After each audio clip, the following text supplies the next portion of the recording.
నమస్కారం అందరికీ. ఈరోజు వీడియోలో ఘుమఘుమలాడే సాంబార్ పొడి తయారీ విధానం చూద్దాం. ఇంట్లో తయారు చేసిన సాంబార్ పొడి వాడితే సాంబార్ రుచి, వాసన రెండూ అద్భుతంగా ఉంటాయి. ముందుగా సాంబార్ పొడికి కావలసిన పదార్థాలను చూద్దాం.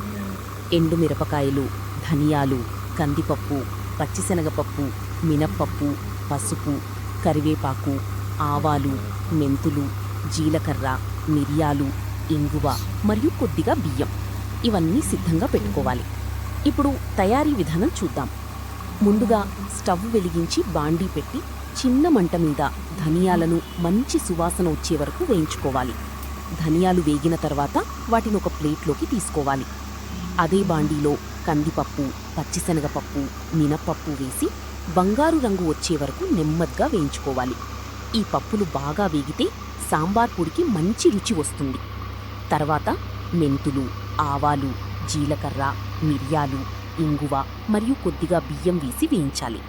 చిన్న మంట మీద వేయించితే మసాలాల సువాసన బాగా వస్తుంది.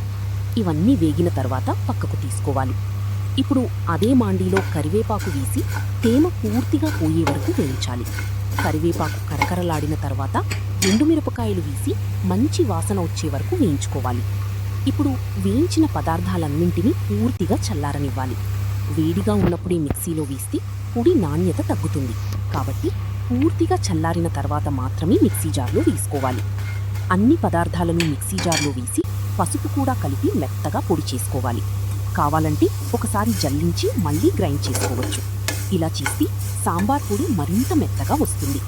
అంతే, ఘుమఘుమలాడే రుచికరమైన సాంబార్ పొడి రెడీ అయిపోయింది. ఈ పొడిని గాలి చొరబడని డబ్బాలో నిల్వ చేసుకుంటే చాలా రోజుల వరకు తాజాగా ఉంటుంది. లలితా సాయి పికిల్స్ నుండి మీ అందరికీ ధన్యవాదాలు. మా వద్ద అన్ని రకాల పచ్చళ్ళు, పొడులు మరియు ఇంటి తయారీ ఉత్పత్తులు అందుబాటులో ఉన్నాయి. ఆర్డర్ల కోసం వాట్సాప్ నంబర్ 7416363935ను సంప్రదించండి. ఈ సాంబార్ పొడితో రుచికరమైన సాంబార్ ఎలా తయారు చేసుకోవాలో నెక్స్ట్ వీడియోలో చూద్దాం. ధన్యవాదాలు. నమస్కారం.